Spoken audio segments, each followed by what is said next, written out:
ह्यः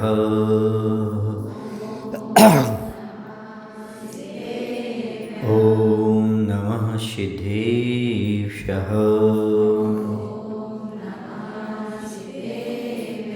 ॐ नमः सिद्धेभ्यः। बोलिए अहिंसा परमो धर्म की, देवादिदेव श्री आदिनाथ भगवान की, आचार्य गुरुदेव भगवान श्री विद्यासागर जी महाराज की, आचार्य समय सागर जी महाराज की।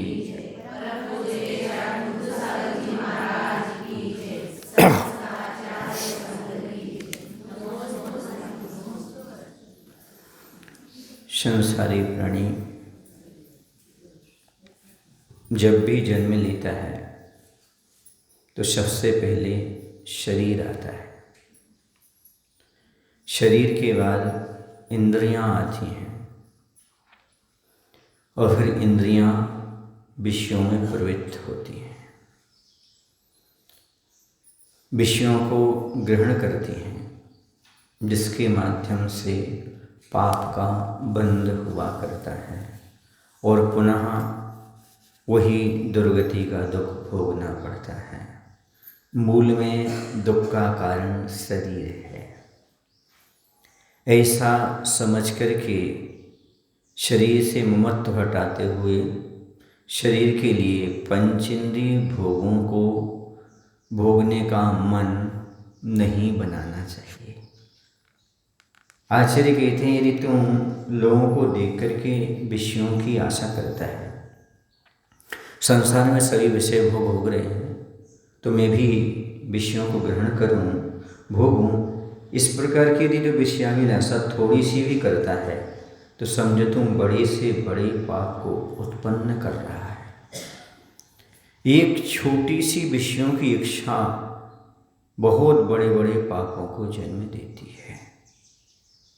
इसके साथ ही साथ उन्होंने एग्जाम्पल दिया, जैसे किसी को बुखार चढ़ा हुआ है, ज्वर है, आजारी आली, और यदि वह घी पी करके अपने आप को ये माने कि मैं स्वस्थ हो रहा हूँ तो वह भूल में है, क्योंकि बुखार में घी लगाना, घी खाना जहर के बराबर होता है।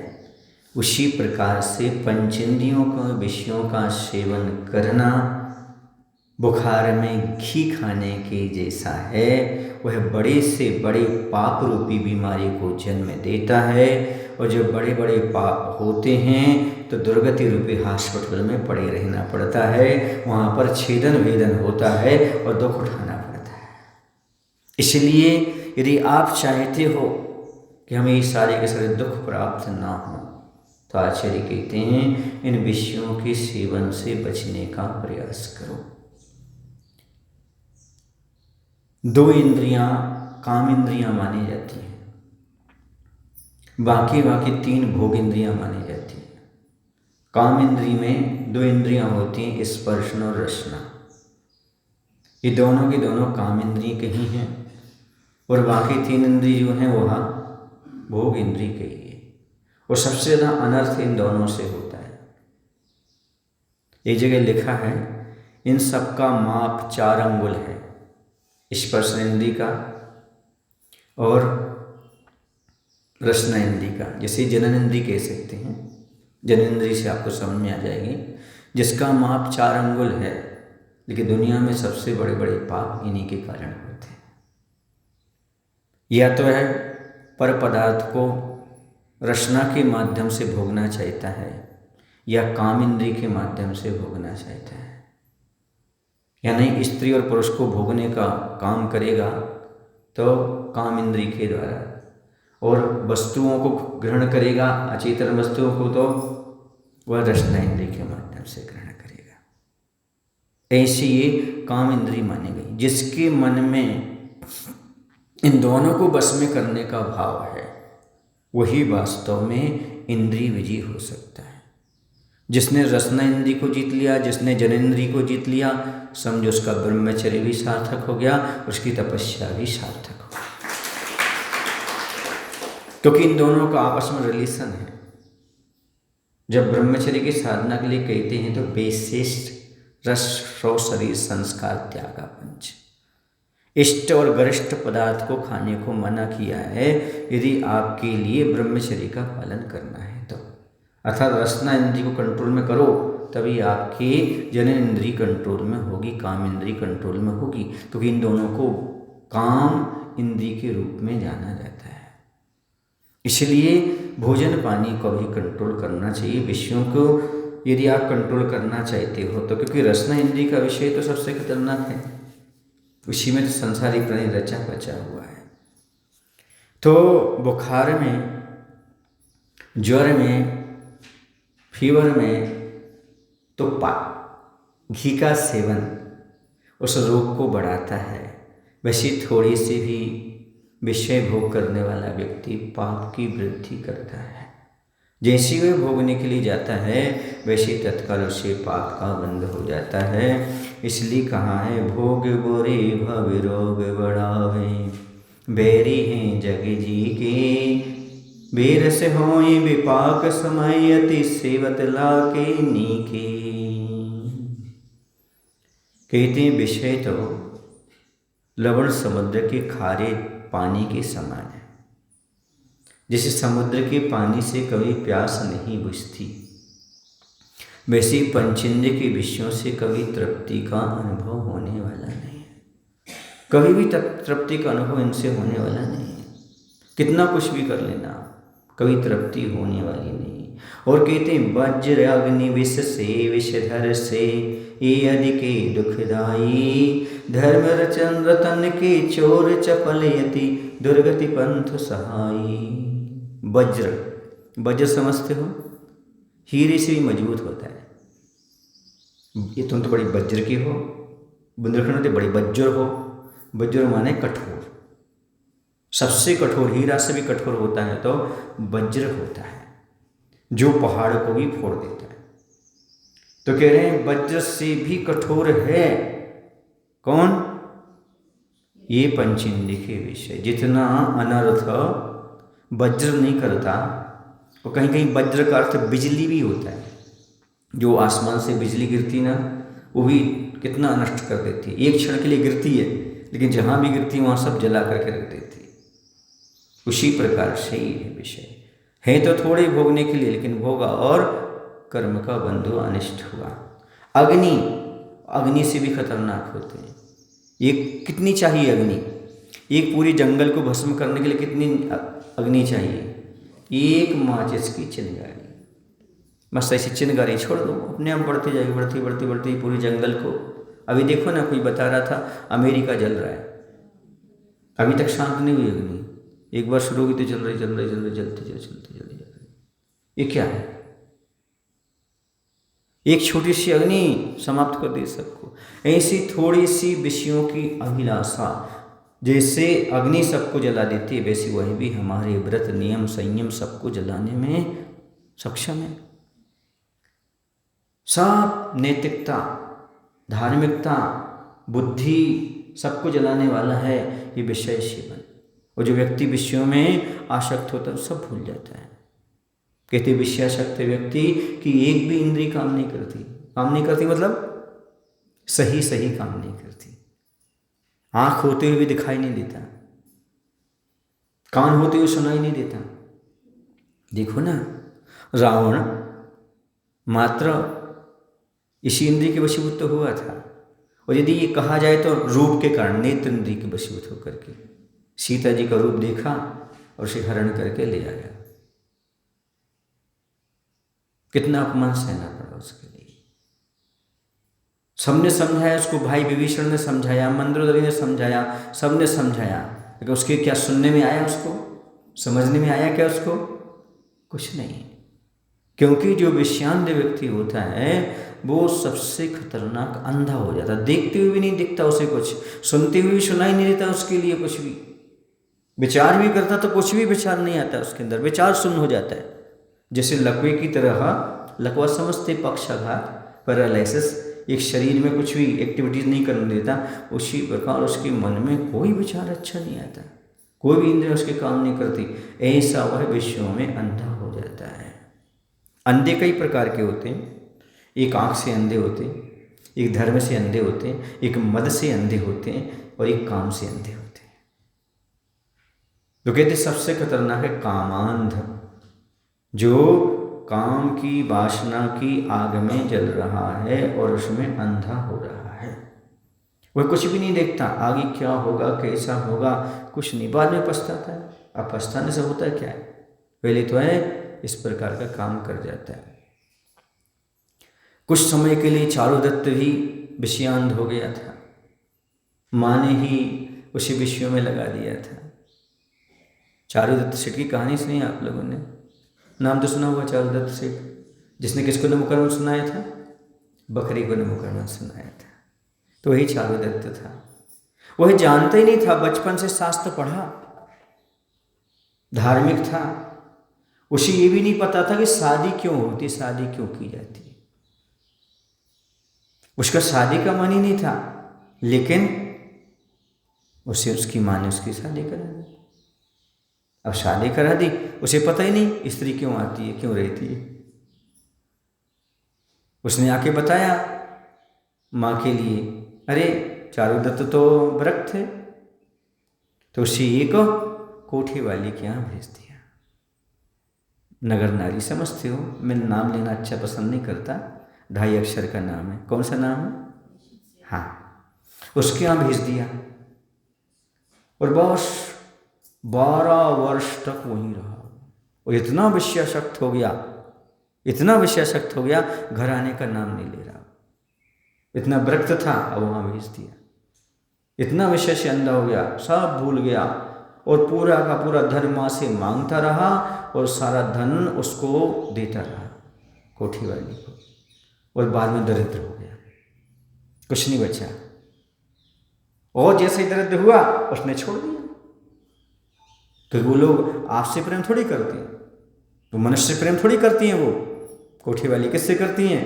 पैसे से। जब तक पैसा है तब तक ठीक है, फिर दर दर भटकने लगा वो। तो एक छोटा सा ही विषय में फंसा और 12 साल तक नहीं निकला। सोचो कितना अंधा हो गया वो, पत्नी को भूल गया, माँ को भूल गया, धर्म कर्म को सबको भूल गया। ऐसा ही होता है, जो काम में अंधे हो जाते हैं वो सब चीज़ें भूल जाते हैं। इसलिए कामंद नहीं होना चाहिए कभी। आँख से अंधा होना इतना दुखदाई नहीं है जितना काम से अंधा होना, मद से अंधा होना। कुछ लोग अहंकार में अंधे हो जाते हैं, उन्हें कुछ नहीं दिखता, इतना अभिमान आता है, कौन मेरा क्या बिगाड़ लेगा, देख लूँगा, कोई मेरा कोई बिगाड़ नहीं कर सकता। ये अभिमान, मेरे पास बहुत क्षमता है। कुछ धर्म से अंधे, मतलब उन्हें धर्म से कोई लेना देना नहीं है। मंदिर कहाँ है, कौन है, कैसा है, साधु कब आए कब गए, उन्हें कोई किसी से मतलब नहीं है।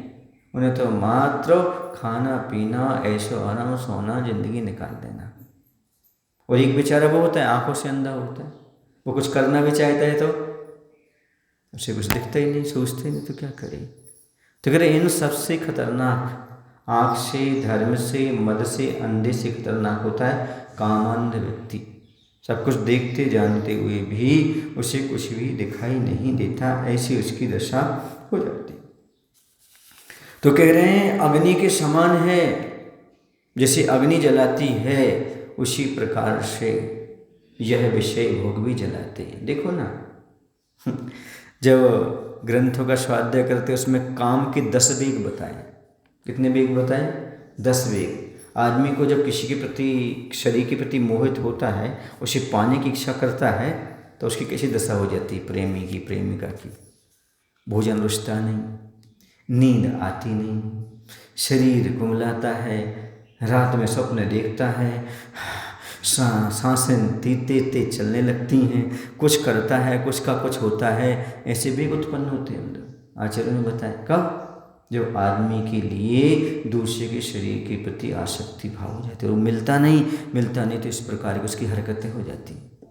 उसकी हरकतों को देख के समझ लो कहीं न कहीं ये गलत चल सकता है, कहीं न कहीं ये आसक्त हो गया है। ना उसका पढ़ाई में मन लगता है, ना खाने में, ना उठने में, ना बैठने में। कुछ बोलो कुछ का कुछ सुनता है, चिड़चिड़ापन आ जाता है, क्रोध आ जाता है, बात बात पर लड़ापन, ये सब बच्चियों में देखते रहा करो आप भी, कब इनके बेग आ रहे हैं।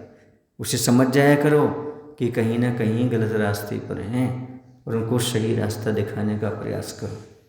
उनको भोजन नहीं रुचता, उन्हें परिवार भी नहीं रुचता, उन्हें नींद भी नहीं आती, उन्हें सपने दिखते हैं, उसके साथ ही साथ उनको क्रोध बहुत आता है, चिड़चिड़ापन बहुत आता है, शरीर लस्त पड़ जाता है, अरे क्यों दुबला होता जा रहा है, इसको क्या हो गया है, इसे काम रूपी रोग लग गया है।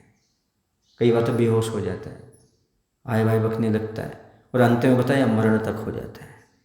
फिर उसके लिए ये सारी इच्छाएं पूर्ति नहीं होती। तो इसलिए कह रहे हैं कैसा है ये, वज्र अग्नि विष से विषधर से ये अधिक दुर्गाई। जैसा जहर नहीं मारता उतना ये काम वासना जीव को मार डालती है। आज इसने लिखा विषयों की याद सली गली धूप सी जान सी लेती। जब वो सड़ी गली धूप रहती ना तो उसको खूब बीमार पड़ते लोग उस धूप में, समझ गए ना। तो उस धूप में कैसा लगता है, उस धूप में निकल जाए तो ऐसा लगता है कि भैया अब तो मरे, अब तो प्राण निकले, अब तो शरीर छूटा। ऐसी खतरनाक धूप होती है सड़ी गली धूप। इसी प्रकार से क्या होता है, जो व्यक्ति काम से अंधा हो जाता है उसकी दशा भी जान से लेती कहते हैं। विषयों की याद सड़ी गली धूप से जान सी लेती, ऐसा होता है। देखा आपने कभी कभी जब गर्मी का समय समाप्त होने को हो और बरसात का समय आ रहा हो, जून के लगभग, तब क्या होता है, अच्छी धूप रहती है और दिन में पानी गिर जाता है।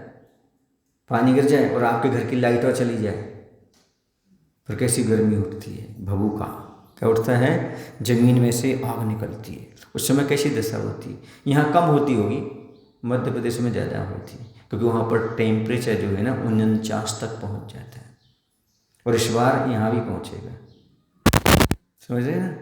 इस बार टेम्परेचर सब जगह ज़्यादा होना है, अभी से शुरू हो गया, इस वर्ष टेम्परेचर अधिक है, समझ रहे ना। तो मैं क्या कह रहा था कि इस प्रकार से और विषयों की याद भी हमारे लिए परेशान करती रहती है। वियोग में कैसे रोग होते हैं, वियोग में कैसे दुखी होते हैं, किसी का वियोग हो जाता है तो ऐसी दशा उसकी होती है। अब कहते हैं जहर तो एक ही बार मारता है, लेकिन पंचेंद्र के विषय तो भव में मारते हैं, भव में दुखी करते हैं। जहर खाने वाला इसी भव में दुखी होगा, परेशान होगा, मरण को प्राप्त होगा, लेकिन जो विषयों का सेवन करता है वह भव में दुर्गति में जाकर के दुखी होता है। एक में नहीं, कई भव तक वह वहाँ पर दुख उठाता रहता है, ऐसी दशा होती है। इसलिए कह रहे हैं ये विषधर से भी ज़्यादा अधिक है। विषधर समझते हो, विष से और विषधर से, विष माने जहर और विषधर माने हाउ, सांप से भी ज़्यादा खतरनाक जहरीले होते हैं। एक जगह लिखा है सांप बहुत चिकना होता है, सांप की चमड़ी कैसी होती है, वो चिकनी होती है, उसके स्पर्श करने से बहुत अच्छा लगता है, सांप को खिलाने से, ऐसा करने से। लेकिन यदि काट ली तो है ना, फिर क्या होता है, तुम्हें कोई खिला नहीं पाएगा, मरण हो जाता है। इसी प्रकार एक पंचेंद्र के विषय सांप की चमड़ी जैसे चिकने और सुहावने लगते हैं, लेकिन यदि काट ले तो कालांतर में बहुत दुखी करने वाले होते हैं, ऐसा कहा है। कभी सांप को स्पर्श किया तुम लोगों ने? नहीं खिलाया सांप को, फिर क्या खिलाया तुमने सांप को? कभी देखना सांप मिल जाए आपको तो उसके, है ना। पहले जो होते थे ना वो एक पिटारे में लेकर आते थे, सपेरे होते थे, बीन बजाते थे और उसको दिखाते थे। उस समय नहीं आप लोगों ने उसको लिया, गले में डाला, खिलाया बचपन में? फिर क्या तो उसकी चमड़ी को स्पर्श करके देखा, बहुत सुहावना लगता है, बहुत सुंदर स्पर्श लगता है उसका। लेकिन यदि वो जहर वाला हो तो ऐसे आचरण उपमा दी है कि पंचेंद्र के विषय ऐसे ही होते हैं, सर्प जैसे। बाहर से तो बहुत अच्छे लगते हैं, लेकिन जब वो जहर चढ़ता है, काटता है, तब मालूम पड़ता है कालांतर में कैसी स्थिति जीव की हो जाती। इसलिए विष से और विषधर से भी अधिक दुर्गाई। धर्म रतन के चोर चपलती दुर्गति पंथ सहाई। वो धर्म रूपी रत्न को चुराने वाले हैं। जैसे आपके घर में बहुत सारे रत्न हो और रात के अंधेरे में कोई चोर आ जाए और तिजोरी में सारे रत्न लेकर के चला जाए, इसी प्रकार से मोह के अंधेरे में, अज्ञान के अंधेरे में विषय रूपी चोर तुम्हारी आत्मा में आते हैं और धर्म रत्नात्रय, जो भी अच्छी अच्छी धार्मिक चीज़ें हैं, वो जो भी गुण हैं, वो सब चुरा करके ले जाते हैं। इसलिए कहा कि धर्म रतन की चोर चपलती दुर्गति पंथ सहाय। ये कैसे हैं? आपके धर्म को चुराने वाले। जैसे तुम पंचेंद्र के विषयों को भोगने जाओगे, वैसे ही आपका धर्म नष्ट होगा, भ्रष्ट होगा। होगा कि नहीं होगा? बिल्कुल होगा, निश्चित रूप से, क्योंकि 10 धर्मों में से ब्रह्मचर्य तो चला ही जाएगा आपका। और ये विषयों को भोगने जाओगे तो त्याग चला जाएगा, और जाओगे संयम चला जाएगा, और यदि फंस गए झूठ बोलना पड़ेगा, सत्य चला जाएगा, और अपवित्र भोगोगे, लालसा रखोगे तो आपका शौच धर्म चला जाएगा, और सरलता तो चली जाएगी। आ जाओ धर्म, और अहंकार मद बढ़ेगा तो मारो धर्म ही चला गया, और क्रोध आएगा क्या चला गया, और परिग्रह तो है, स्वाभाविक है। लालसी का नाम, दीक्षा का नाम तो परिग्रह है। सारे धर्म चले गए, 10 ही धर्म चले गए। इसलिए कहा ये कैसे? धर्म रतन के चोर चपल यति। ऐसे चोर हैं, चपल हैं। चपल माने क्षण भर में ले जाते हैं। चपल बहुत चंचल होते हैं, आप मालूम नहीं कर पाओगे कब लेके चला गया, वो चपत होके चला गया। जैसे ट्रेन वगैरह में होता है ना, कब जेब कट जाती है मालूम नहीं, आपके सामने से कौन सामान उठा के चला जाए मालूम नहीं। ऐसे ये खतरनाक चोर होते हैं पंचेंद्रिय के विषय, जिसे आपने पाल रखा है। अब वो आपके घर को सफा कर रहे हैं, सब सफाई कर रहे हैं, धर्म कर्म सब लेकर के जा रहे हैं। क्यों? क्योंकि विषयों में अंधा व्यक्ति है। ऐसे धर्म रतन को चुराने वाले हैं। कोई ऐसा धर्म नहीं बचता जो इस संसारी प्राणी के पास बचा रहे। जैसे विषयों को भोगना चाहता है, वैसे उसका धर्म नष्ट हो जाता है। होता कि नहीं होता? होता है। अब आगे कह रहे दुर्गति पंथ सहाय। वह दुर्गति का मार्ग के सहायक हैं, अर्थात दुर्गति का रास्ता दिखाने वाले हैं। जो ये पंचेंद्रिय के विषय भोगेंगे तो दुर्गति में जाएंगे। दुर्गति कौन सी है? त्रियंचो नरक। समझ गए ना? ऐसी 2 गतियों में ले जाने में दुर्गति कर देते, इसी भाव में दुर्गति कर देते जीव की। विषयों में अंधा व्यक्ति कैसा नहीं होता है, बहुत दुखी होता है, बहुत तड़पता है। हम एक गांव में थे, वहाँ पर पास में नसिया जी और लगभग उस गांव से 2 किलोमीटर दूर थे। जब हम रास्ते में जाते थे तो बीच में खाली स्थान मिलता था, है ना, पहाड़ी जैसे। तो वहाँ पर दूर से ऐसा जो हरी नेट है ना, ऐसे हरी नेट में ऐसा कमरा सा बना दिखता था। मैंने पूछा ये कौन, ये क्या है, कैसा है? बोले बस मत पूछो। बोले ये विष्णु का अड्डा है। यहाँ पर लोग नाना तरह के बाहर से ला करके नशा करते हैं। कुछ तो ऐसे नशा होते हैं, नया नोट लेते हैं, कौन सा, उस पर रखते हैं, वो कोई सफ़ेद सफ़ेद पाउडर होता है, और वहाँ ऊपर सामने से आग लगाते हैं, ऐसे सुनते हैं, क्या करते हैं बताते हैं, ऐसा करते हैं उसको। एक डॉक्टर हमारे साथ थे, वो भी आए थे यहाँ, कीर्ति स्तंभ में दान भी करके गए हैं, सरोज की बात है, डॉक्टर बंटी, वो आए थे। उन्होंने बताया महाराज जी ऐसे ऐसे पेशेंट आते हैं हमारे पास यहाँ के, उनको बचाना ही मुश्किल होता है, उनका पूरा शरीर नष्ट हो जाता है, उनकी ताकत नष्ट हो जाती है, तड़पते हैं वो, जब तक वो इंजेक्शन ना मिल जाए तब तक वो उनको सोने ना मिल जाए, तड़पते हैं वो, उनको तड़पन होती है, वो चाहिए वो चाहिए वो चाहिए। और आजकल कॉलेजों में भी यही चल रहा है, बड़े बड़े कॉलेजों में लड़का लड़की यही करते हैं, एक दूसरे को इंजेक्शन लगा करके और नशे में आ करके एक दूसरे से पाप की क्रियाएं करते हैं। ये कॉलेजों में भी शुरू हो गया, चल रहा है ये पंचेंद्रिय के विषयों के साथ। तो ऐसा क्या करेंगे साहब, ये सब दुर्गति में जाए, इसी भाव में दुर्गति उनकी, जब तक उनको मिल नहीं रहा जब तक तड़फ रहेंगे। वो देने के लिए लोग उनका नाजायज फायदा उठाते हैं, क्योंकि लेडीज यहाँ वहाँ जाएगी तो वो चीज़ मिलेगी नहीं, मिलेंगी पुरुषों के लिए तो वो कहता पहले हमारे साथ पाप करो पर तुम्हें ये चीज़ देते हैं, और उसमें नशा आ जाता है, फिर कुछ भी करते रहो उनके साथ। तो ऐसी लड़कियां अपनी क्या धर्म तो क्या इज्जत तो क्या सब खो देते।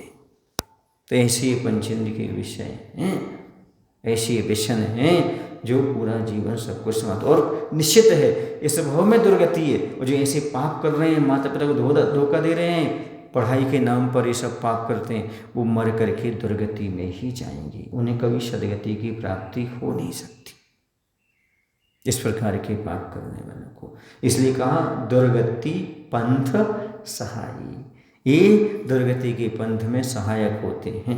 जैसे श्लोक होता है ना, यहाँ से कोई चीज़ डालो ना सीधी निकल जाती है ना, ऐसा होता है। तो ऐसा प्लेन हो तो थोड़ा सा टाइम लगता है कोई चीज़ को भेजने में, और ऐसा हो तो ऐसे ऐसे पंथ बन ले बेटा सीधे दुर्गति में जाओ, कोई रुकना नहीं। ऐसे पंथ को सहज बना देते हैं, दुर्गति में जाने के लिए टिकट ही लेके आ जाते हैं, चलो जाओ, पटक देते वहाँ पर, ये दशा है, समझ है ना। तो इसलिए पंचेंद्र के विषयों से बचो। अब आगे कहते हैं, कोई प्रश्न करता है कि जब इतने खतरनाक है और वर्तमान में देखने को मिलता भी है कि हाँ जो कोई शराब पीता है, जो कोई परिस्थिति सेवन करता है, विषयों ग्रहण करता है, वह दुखी होता है, रोगी होता है, बीमारियां होती हैं, ये सब होने के बावजूद भी, और वो धर्म कर्म भी नहीं कर पाते, उनका परिवार भी नष्ट भ्रष्ट हो जाता है, ये सब जानते हुए छूटते क्यों नहीं, ऐसा क्यों होता है।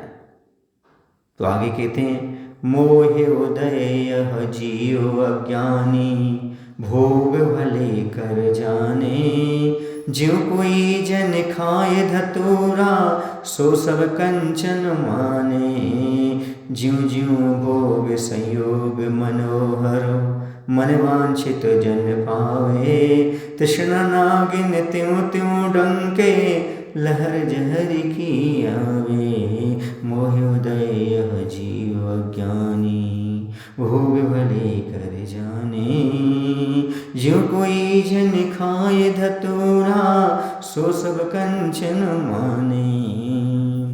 धतूरा समझते हैं आप लोग? नहीं समझते। एक पौधा होता है, यहीं लगा होगा कहीं, उसमें एक गोल गोल कांटेदार ऐसा फल होता है, बहुत छोटा सा पौधा होता है, वो धतूरा होता है, वो जहरीला होता है, कोई खा ले तो पागल जैसा हो जाता है, समझ गए। थोड़ा सा येलो कलर का उसका बीज निकलता है, बहुत सारे बीज रहते, इतने सारे टमाटर जैसे होते ना, इतने सारे रहते हैं, उसमें ऊपर कैसे रहते, फल में कांटे रहते हैं, वो धतूरा कहलाता है। तो कहते जैसे कोई व्यक्ति धतूरा खा ले तो धतूरा खाने वाले व्यक्ति को पीला पीला दिखाई देने लगता है, उसकी आंखों में पीलापन आ जाता है। आप लोहा भी रखोगे तो सोना दिखाई देगा, ये टेबल भी उसे सोने जैसी दिखाई देगी, पीला पीला नजर आता है उसको। तो कह रहे हैं जो कोई जन खाए धतूरा सो सब कंचन माने, इसलिए वह सब चीज को सोना मानने लगता है। ऐसे मोह उदय से अज्ञानी जीव इन भोगों के लिए अच्छा मानने लगता है। कैसा मानने लगता है? अच्छा मानता है मोह के कारण। बाकी इन सब से कोई भी भला होने वाला नहीं है, कुछ भी सुख मिलने वाला नहीं है। स्त्री का भोग हो, भोजन का हो, कोई भी पंचेंद्र की विषय, ये सब मोह के कारण अच्छे लग रहे हैं। यदि मोह का पर्दा हट गया तो ये सब अपने आप फीके लगने लगे। चक्रवर्ती को जब तक मोह रहता है तब तक अच्छा लगता है, मोह हटा एक क्षण में सब कुछ त्याग करके मुनि दीक्षा धारण कर लेता है, एक क्षण में त्याग देता है। बस उसे भान हो जाए, उसे अंदर से अंतरंग से ये ज्ञात हो जाए कि सारे के सारे जो हैं ये दुख के बीज हैं। तो धतूरा खाने वाले को जैसे सब कुछ पीला पीला नजर आता है, सब सोना सोना नजर आता है, उसी प्रकार से जिससे मोह का पर्दा पड़ा हुआ है उस जीव के भोग अच्छे लग रहे हैं। स्त्री है, गाना है, रूप है, स्पर्शन है, ये जो सब चीज़ें लग रही हैं उसको अच्छी, ये मोह के उदय के कारण लग रही हैं। आज जैसे ने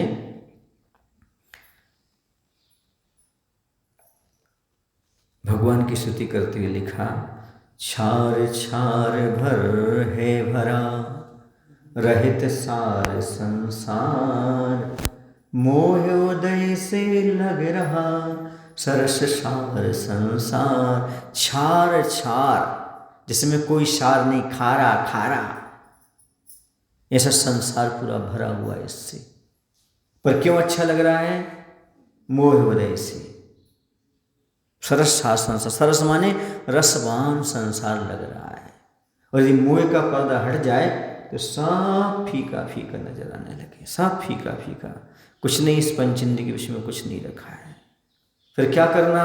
इनको छोड़ करके आत्म कल्याण में प्रवृत्त होना।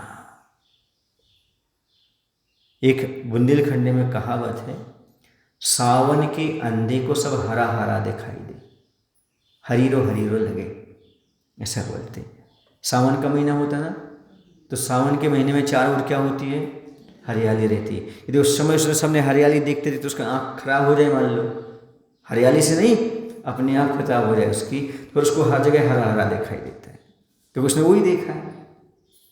इसी प्रकार से जिसने पंचेंद्रिय विषय में मोह के साथ भोगा है, उसे हर जगह वही विषय देखते हैं।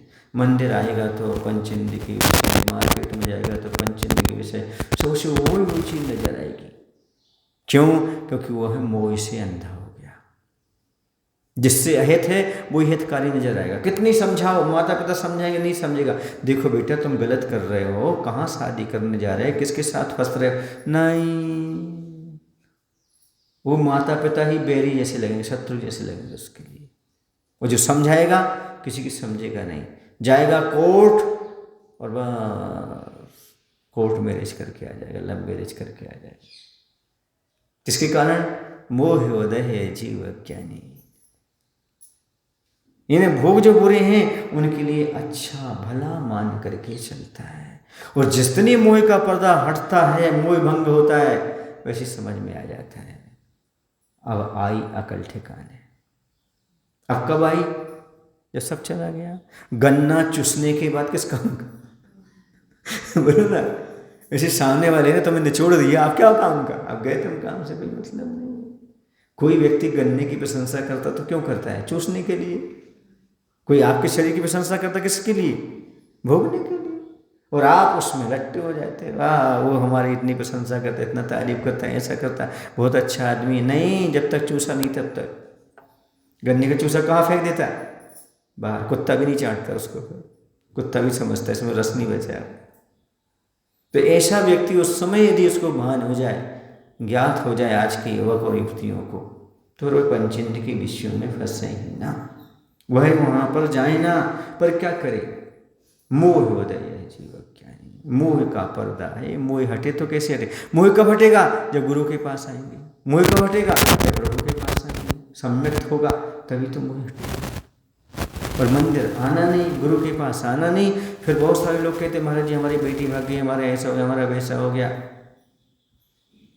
क्यों? खुद को मंदिर नहीं आना, बच्चों को मंदिर नहीं आना, खुद साधु के पास नहीं आना है, और किसी के पास नहीं आना। हाँ, कभी कभी ऐसा हो जाता है, एक लड़की ऐसी भी निकल जाती है जो मंदिर भी आती है, साधु के पास भी आती है, तो वो भाग जाती है। सुन लोगों को कहने हो जाता है, वहाँ कहने को हो जाता है कि देखो एक लड़की वहाँ जाती थी, वो भाग गई, अब वहाँ मत जाना, ऐसे मत करना। और क्लब में नहीं भागती, स्कूल में नहीं भागती, वहाँ तो रोज ही भाग रही है। यहाँ तो ये कभी 2-4 साल में एक घटना घट गई हो ऐसी, उसके पाप का उदय हो तो, लेकिन वहाँ तो रोज ही मालूम पड़ रहा है कि क्या जा रहे हैं। पर वहाँ से नहीं हटेंगे, यहाँ से हटेंगे, कहाँ से? रहे ऐसा ही होता है। क्यों? क्योंकि मोह उसके पास भी है। पिताजी मोह से रहित थोड़ी है, माँ मोह से रहित थोड़ी है। आजकल निर्मोही मिलना तो बहुत कठिन है। इसलिए कह रहे हैं इस प्रकार की दशा जीव की होती है। मोह उदय जीव ज्ञानी, उसके लिए सब अच्छा लगता है, कितना कोई समझाए, नहीं नहीं नहीं, कुछ भी उसको समझ में नहीं आती, आएगी भी नहीं, क्योंकि मोह का प्रबल उदय चल रहा है। जितने भी अनर्थ घटित हो रहे हैं वे सब मोह के उदय में घटित हो रहे हैं। जितना भी आदमी धर्म से दूर हट रहा है वह सब मोह के उदय में। एक बार आचार्य ने बोला था, मोह पालतू हो गया इसलिए आदमी को धर्म फालतू हो गया। फालतू समझते हो? बेकार। तो ये मोह पालतू हो गया। मोह को पाल रखा है, इसे धर्म उसे अच्छा लगता ही नहीं, धर्म रुचते ही नहीं, गुरु रुचते नहीं, प्रभु रुचते नहीं। तो किसे पाल रखा है उसने? मोह को पाल रखा है। जब तक मोह पालतू रहेगा, धर्म आदमी को फालतू ही बना रहेगा। जब थोड़ा मोह छटेगा तब जाकर के धर्म उससे अच्छा प्रतीत होगा। यदि आपको धर्म अच्छा प्रतीत हो रहा है, कुछ ना कुछ समझना आपका मोह कम हुआ है, तभी इस प्रकार की आपकी परिणति हो रही है। इसलिए पंचेंद्र के विषयों को आप भव का रोग बढ़ाने वाले, इसके बहुत सारे बैरी हैं ऐसे मानो, विपाक्ष में दुखदाई हैं ऐसा स्वीकार करो। वज्र के अग्नि से, सर्प से, विष से भी अधिक दुख देने वाले हैं, और धर्म रूपी रत्न के चुराने वाले हैं, और दुर्गति में ले जाने वाले हैं। ये जीव को अच्छे क्यों लगते हैं? क्योंकि मोह का उदय चल रहा होता है। जैसे कोई व्यक्ति धतूरा खा करके सोना सोना दिखाई देता है उसको, ये उसका भ्रम है, पर करे क्या? धतूरा खा लिया। ऐसे ही इस संसार के विषय में सुख है, ये भ्रम है, पर क्या करें? मोह का पर्दा पड़ा हुआ है, इसलिए वह भ्रम जैसा प्रतीत नहीं होता। इसलिए आप मोह को छोड़ करके, भ्रम को छोड़ करके, पंचेंद्रिय विषयों से ऊपर उठ करके आत्मकल्याण प्रवृत्त हो। बोले महावीर भगवान की जय।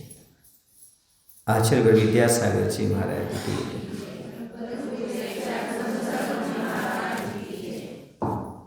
हे प्रभु, हम सभी को इतनी शक्ति, इतनी बुद्धि देने की कृपा करो, ताकि हम अपने जीवन में इन पंचेंद्रिय के विषयों से ऊपर उठ करके कुछ आत्म कल्याण के बारे में विचार, चिंतन, मनन आदि कर सकें। नमोस्तु। बुद्धि समाधि परिणाम शुद्धि, स्वात्मोपलब्धि शिव शौक सिद्धि, चिंता मन